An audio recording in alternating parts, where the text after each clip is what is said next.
Welcome back, boys. This is a new morning. Had a lot to get done. This is later on in the week, and in front of me I have old troublesome girl. So auto tragedy made a tragedy.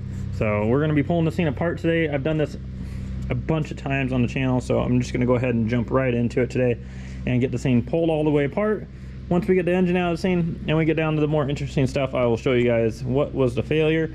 But as of right now, if you're just tuning in, this thing is a factory motor. From what I could tell, it looks like it had never had maintenance other than just a timing belt and timing belt only put on it.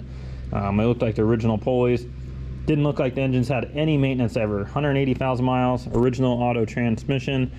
We bolted on an FP black, external wastegate.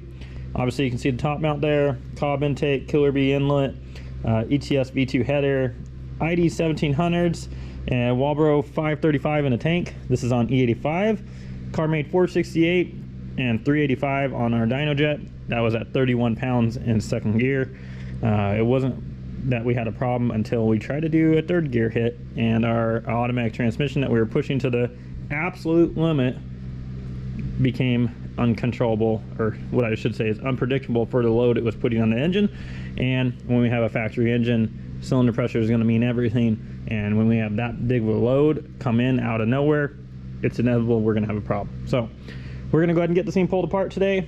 I'm not going to jab your ear off too much. I'm just going to get in the air, get the fluids drained, get this motor ripped out of here. We're going to see what our failure is today and see if we have much of a failure past just lifting ahead. I heard some noises when this thing shut off, so I'm going to look a little bit deeper today because I'm not so sure it's just a head gasket failure. Probably going to end up pulling the oil pan on this thing and trying to make sure that, you know, all our rods are nice and straight. So let's go ahead, get this thing loaded up, get this motor out, and see what the problem is. All right, boys, making progress here. Pretty solid progress, but not so good. So this is not gonna be ideal right there. Yeah, that's a piece of block from somewhere, not too sure where yet, but that shit's salvage title. Damn. Well, that's kind of what my original assumption was. This thing chucked a rod. I was kind of surprised it lifted ahead, but damn, must be just be the Forester thing. We chucked another rod, boys. Damn. Oh well, we'll get her fixed up. Well, that explains a lot, boys. Here, I was almost just, for a second, almost questioning my cylinder control measures. Nah, Rodney said, nah, dude, I'm done. I'm out of this joint. Holy shit. Come on, what is this, a Forester deal? Jeez, guy. It's just a little baby over here, FP Black, putting in work. I think it was damn near the auto that fucked us. Holy shit. Yeah, I'm gonna need another crossover pipe, Justin. Damn, fuck me. Oh, by the way, remember I was saying it blew off the coolant line? When I change some of these things up, sometimes I do it different ways, and I think I was planning on going on here for a coolant line for that crossover that goes over to your reservoir tank that sits over here. This one I actually did differently, where I went straight to the water pump outlet over there. I do it differently here and there, so I just thought it blew off that coolant line. There was no coolant line ever on there to blow off, so pretty hard to blow that one off if it ain't there. But that explains it, boys. Well, this shit's junk. Damn. My bill got a little bit more expensive. Oh well, we'll have her fixed up. Maybe today.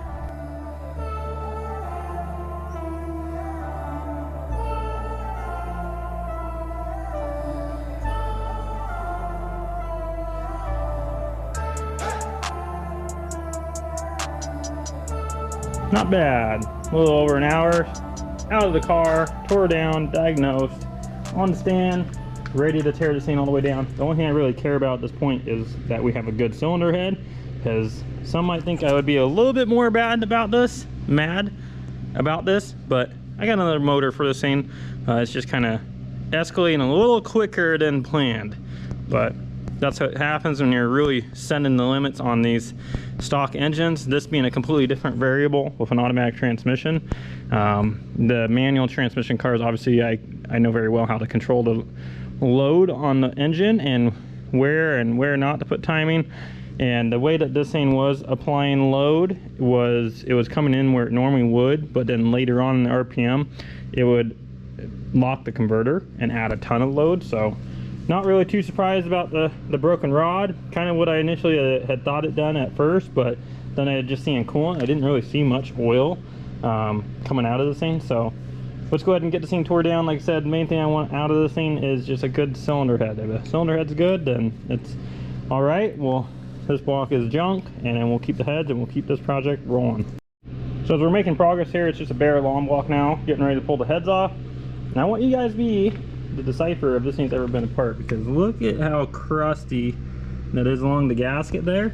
Look at inside this thing, guys. And for all the doubters, there's my stock head bolts. You know, it makes a lot more sense now, because I was like, why didn't this thing push coolant into the overflow if it lifted the head? Because I initially had thought it blew that coolant line off, but it just didn't add up. But all I could see was coolant dripping and smell of burnt coolant, right? I didn't see any oil, and usually when you chuck a rod, obviously there's gonna be some oil, which there definitely is some oil on the top of the motor, but not nearly as bad as our other Forester. You guys remember that? But this thing has definitely been lacked on for oil changes in life, because this thing is pretty dirty. Damn.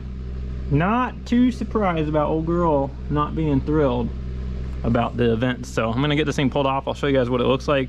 The spark plugs look good, so that gives me a sign that they shouldn't have hit the head, or at least that hard if it did. So let's get these heads off and see together. Well, boys, today was a win. Now, not fully, obviously, because we got to meet Rodney, and Rodney came out. But today was a win because the cylinder heads are in good condition. I'm going to show you these first, just so you can see how crazy it is. Right here, you have just some light scuffs from like pebbles in the other cylinder. This is the cylinder that everything went to hell, number 3, and you can see the deck surface there is perfect.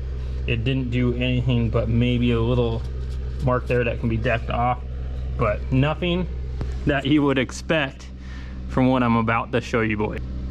So something to take note here, this was definitely pushing the limits. This is a personal car, right? You guys know me for pushing stock motors as it is. This is the reality, boys. Shit like this can happen. High mileage, unknown maintenance history, unknown history in general of your car. Like, this shit can happen, guys. I want you to be prepared for that. And if you are pushing the limits on your stock engine, have the idea that you are going to put a built engine later on in the car when and if something does happen, because this stuff that can happen. It's not if, it's when, because it's not always a perfect world scenario. And that's why I tell you guys all the time, with a stock motor, it has to be perfect world every time. In the event that it's not, that's where forged internals come in, because they are stronger and more able to hold together at instances like that. You know, if you have an overboost or a lane condition, something like that. This was in a controlled environment, but doesn't mean that the parts are going to hold what I'm trying to do, especially when we have the variable of an automatic transmission that is applying more load than what I'm used to at this power level with a stock engine. So 34 pounds is what this thing saw, and look at this, boys. There's our stock head gasket still on there, but look at the carnage. Holy shit. When I pull this apart here, I'll show you guys more, but that piston, it going sideways like that is what saved the head, because the head didn't get anything. So I will take that all day long. This block's already junk anyways, but these cylinder heads were not easy to get off of here. You can see how rusty the dowels are there. This would be the hardest one I've ever had to actually get these heads off. I had to use a rubber mallet, and I was looking because I was like, there's no way I left a head bolt in these things, because they're on there that bad. This thing has never been apart, boys. This is just absolutely insane to see that type of failure. Wow, insane. So hopefully you guys are enjoying this and the transparency of this, and I want you to learn from this. You know, not every stock motor in the world is going to go make a 1,000 wheel like VA. VA is on a timestamp there of who knows when it's going to let go, and it's going to do something like this. It's going to be tremendous on what 1,000 horsepower does when it comes apart. You know, this was definitely in the mid 500s where I was at with boost.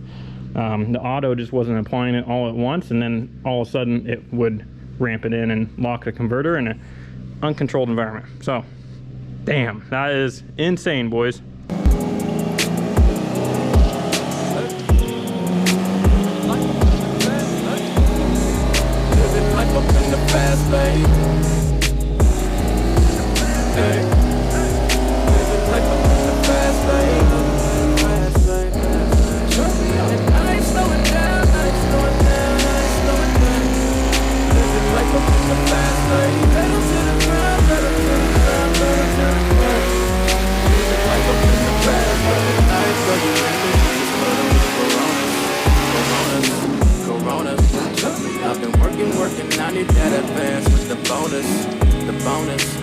bonus.